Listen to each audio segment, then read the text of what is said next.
waduh berat sudah, jadi pindah aja. Terus perusahaannya kira-kira masih menguntungkan apa enggak, bisnisnya, ekspansinya. Soalnya kalian kan, iya kalau perusahaan kan bukan lembaga sosial ya, jadi harus menguntungkan buat perusahaannya. Kalau kira-kira bisnisnya sudah hampir kolaps sampai kalian masuk di sana, itu bakal sulit. Terus gajinya nanti dilihatin, kalau nggak naik-naik, ada bos yang pelit, ya udah pindah aja. Nah terus posisi itu paling nggak di usia 35. Jadi mau cari-cari, tapi jangan terlalu cepat ya, 2 bulan pindah, jangan. Itu jelek di CV-nya kalian. Paling nggak 1 tahun 2 tahun dapat ilmu pindah. Itu paling nggak usia 35. Kenapa? Karena di usia 35 paling nggak itu sudah mid level. Kalau masih kalian di level itu bakal sulit pindahnya. Posisi masih nanggung, kalian pindah itu bakal sulit. 35 itu harusnya udah orang pengalaman. Jadi seenggaknya 35 itu udah settle tempatnya. Kalau mau pindah pun posisinya udah lumayan. Kayak gitu kan, nggak mungkin posisi profesor itu fresh grade, nggak mungkin. Jadi ya udah yang orang pengalaman. Kayak gitu. Terus kerjanya harus job desk. Untuk calon posisi baik.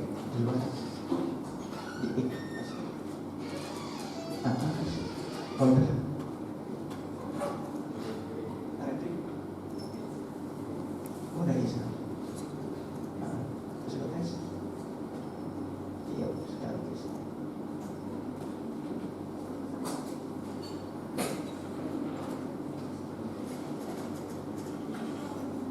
Saya.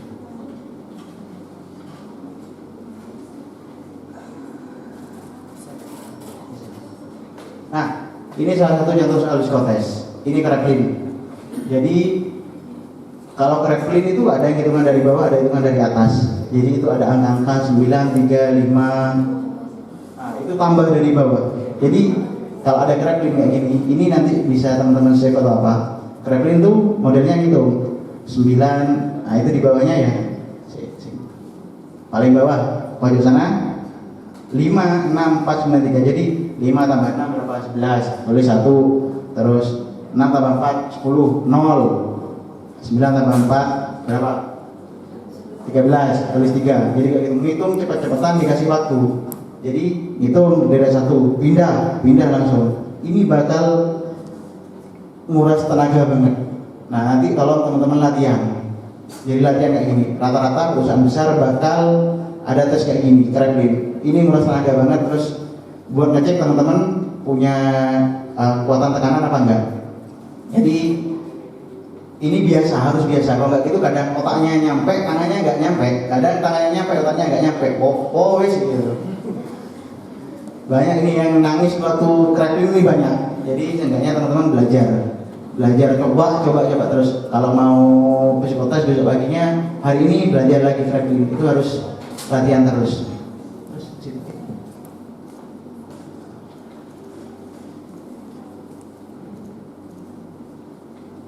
Nah, ini contoh soal psikotesnya. Itu biasanya yang banyak gambar pohon berkayu, tidak boleh pohon kelapa.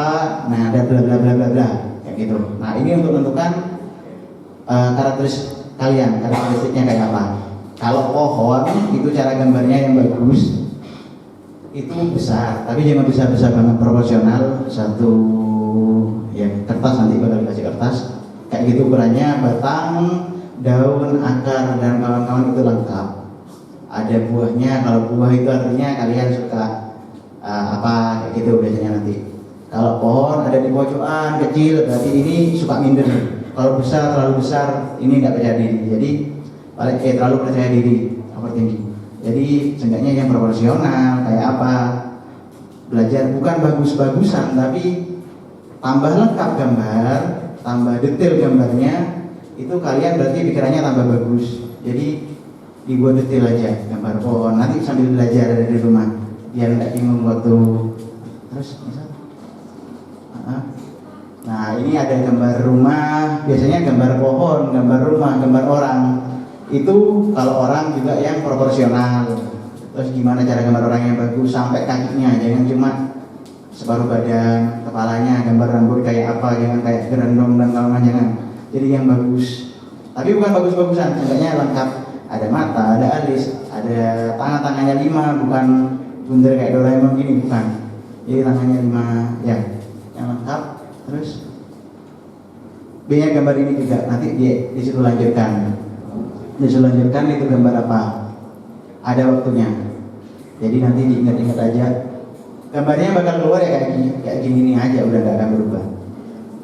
Terus, nah ini biasanya ada pilihan macam-macam pertanyaannya. Jadi diarahkan. Seandainya kalian pengen di lab, gampangnya gini. Arahnya kalau pengen di lab berarti diarahkan jawaban itu kalian yang suka pekerjaan di dalam ruangan, kalian orangnya gak bosenan, kayak gitu kalau di lab. Terus suka kerja yang detail, kayak gitu. Kalau di lab diarahkan pekerjaan kayak gitu. Dan konstan. Soalnya ini bakal diulang-ulang pertanyaannya, bohong apa enggak.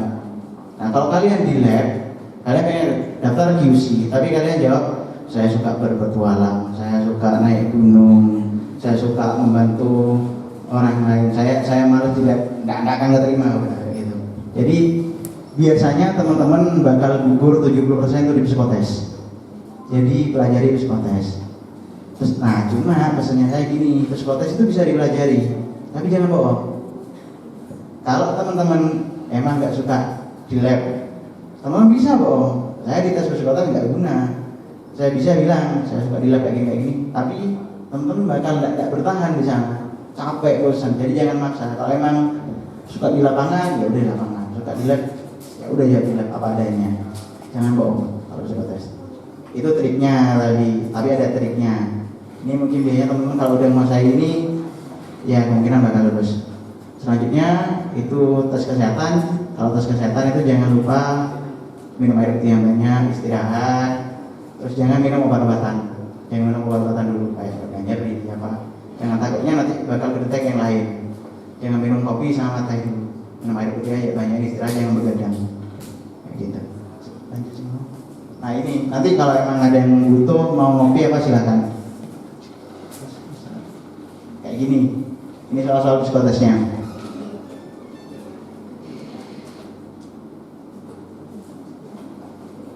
Oke.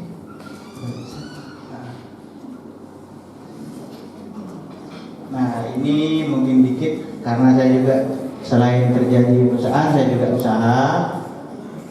Saat ini yang aktif 2 tambah 1 untuk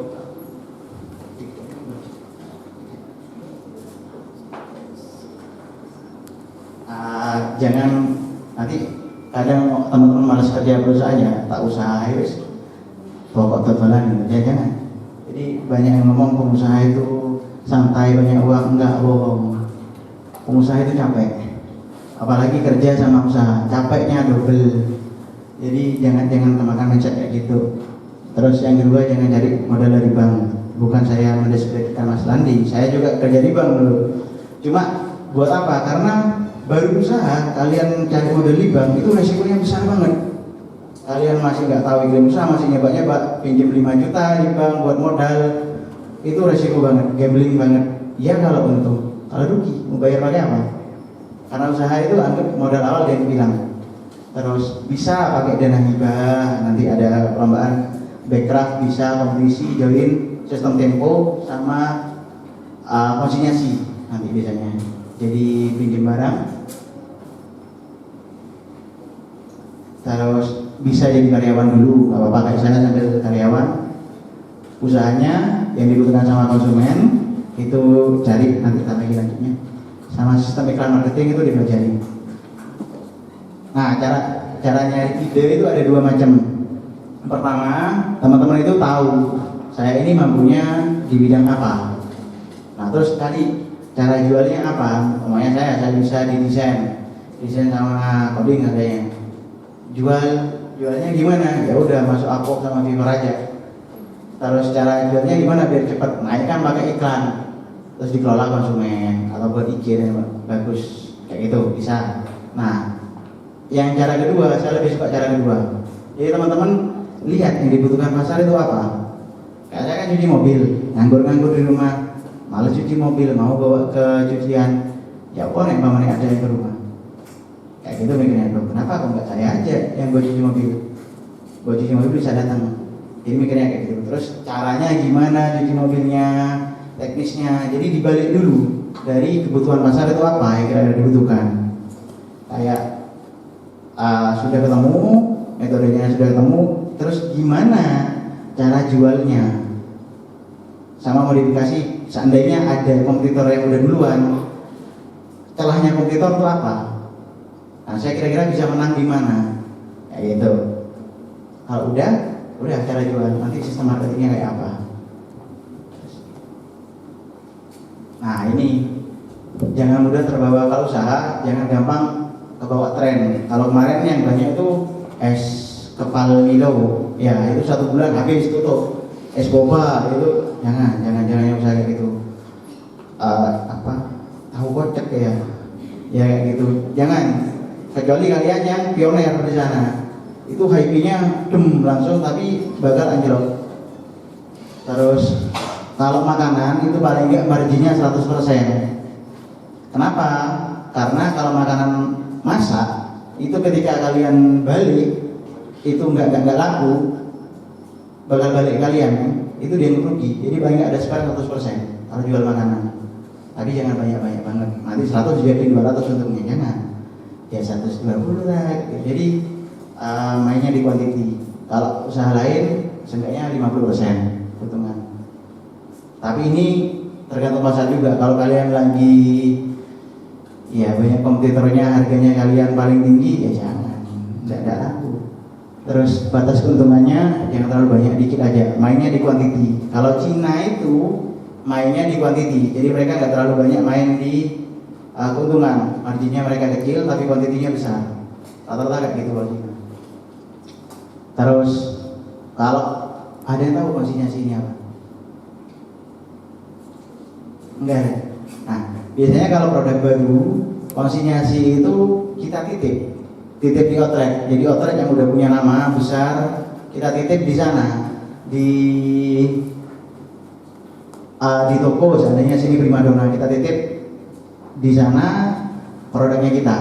Nah, itu notanya dibuat rangkap 2, jadi jangan rangkap 1.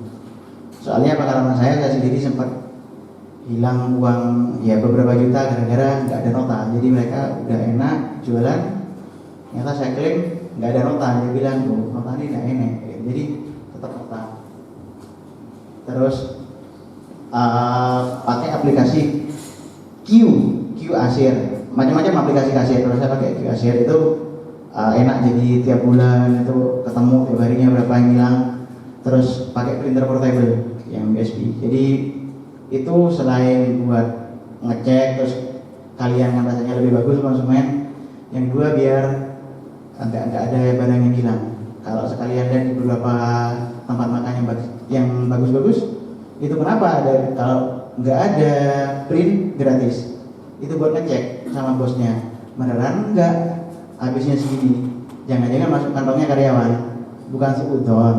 Tapi kan emang ya namanya usaha, kita bukan sosial aja kayak gitu. Terus backup lainnya itu misalkan cup, kalau jual minuman itu cup, dihitung jumlah cupnya yang masuk berapa, keluar berapa, uangnya sesuai apa enggak, itu nanti dihitung. Sama tempatnya, milih yang tempat-tempat bagus, jangan di pojokan, itu biasanya sulit. Yang lampu merah itu parkirnya orang sulit, itu sulit jalan. Terus tempat-tempat yang apa ya, lalu lalangnya puantar banget itu jangan.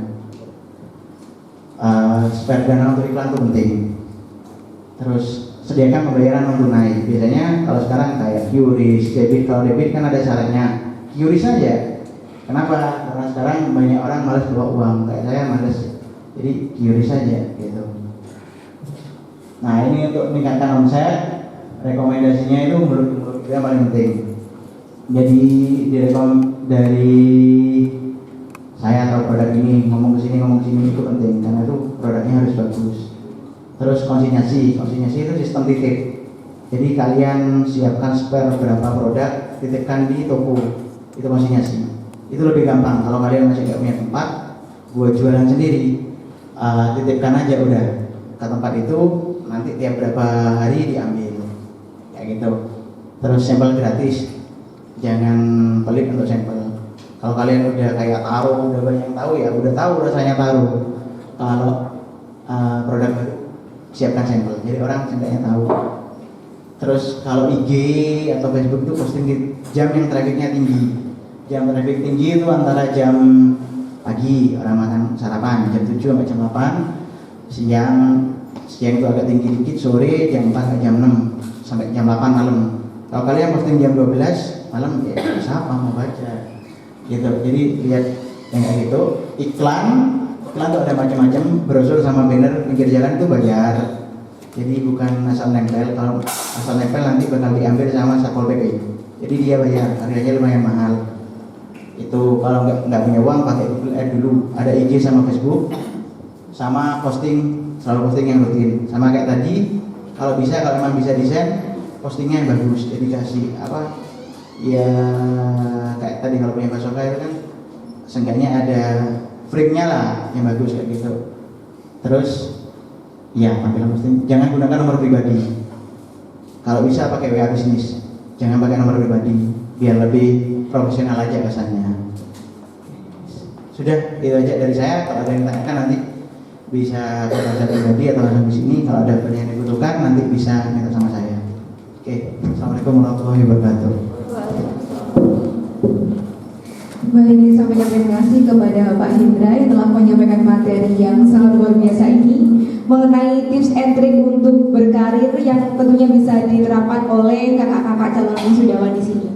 Baik, untuk selanjutnya yaitu penyampaian materi oleh Pak Aldila M. Yulandi. Beliau merupakan alumni dari jurusan Matematika tahun 2012. Beliau saat ini bekerja di PT Bank Sinarmas Tbk.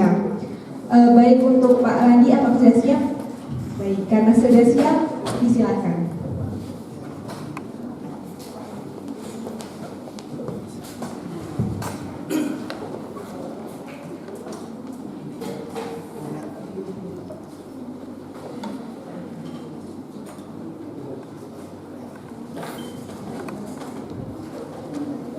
Assalamualaikum warahmatullahi wabarakatuh.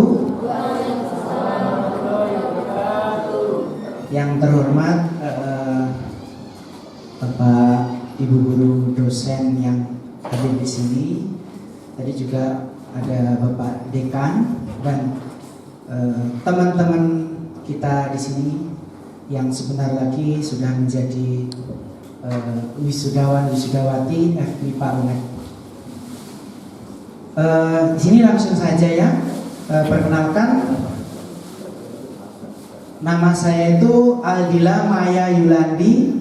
Saya tinggal di Banyuwangi. Mungkin dari sini ada yang rumahnya Banyuwangi, boleh angkat tangan? Banyuwangi. Ya, saya lebih tepatnya di Banyuwangi Kota ya, di Banyuwangi Kota. Saya alumni FMIPA Matematika angkatan 2007 sampai 2012, jadi 5 tahun ya, agak lama. Terus alamat rumah di Hos Cokro Aminoto, Banjarsari, Banyuwangi. Sekarang saya bekerja di PT Bank Sinarmas sejak lulus MIPA sampai sekarang. Jadi 11 tahun ya, nggak mudah dengan bekerja, lulus kuliah sampai sekarang itu. Menurut saya banyak lika-liku kehidupan di perusahaan. Karena nanti kita akan merasakan gimana dengan pressure, tekanan di sebuah perusahaan ketika kita kerja dan lain-lain.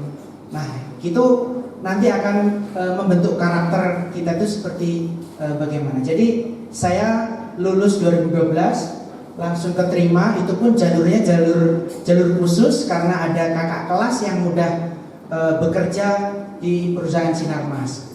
Jadi waktu itu diajak, ayo ada lowongan, oke, gitu. Jadi di Sinarmas itu sampai sekarang saya masih ini kebetulan karena kemarin ada undangan ya, saya akhirnya menyempatkan diri dan saya berterima kasih. Saya mencoba sharing apa yang saya alami di MIPA ini sampai sekarang ini. Jadi sampai sekarang masih bekerja dan ini tadi izin dapat cuti akhirnya. Terus untuk berikutnya itu saya itu ada pemilik usaha Landikoi. Nah ini udah beda ini, udah beda segmen. Saya kuliah di matematika, kok punya bisnisnya ikan koi. Nah nanti kita boleh Landi Koi yang punya Instagram boleh di follow ya.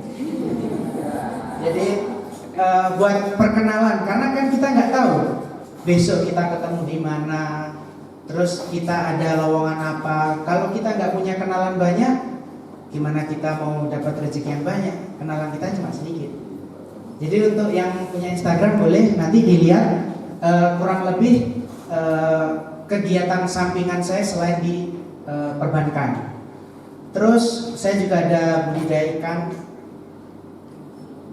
nila kekar. Ini masih rintisan, masih jalan kurang lebih 1 tahun. Next. Jadi untuk Instagram, Facebook, dan WhatsAppnya ini ya. Nanti siapa tahu ada yang mau bekerja di PT Bank Sinarmas di daerah mana, nanti boleh. Karena ini udah buyutnya Sinarmas ini ya kalau dibilang ya, karena kita udah 11 tahun. Yang pertama, saya akan menyampaikan 3 hal yang dapat dilakukan setelah lulus kuliah. Yang pertama, lanjut sekolah S2. Yang kedua, langsung mencari kerja. Dan yang ketiga, langsung memilih bisnis usaha.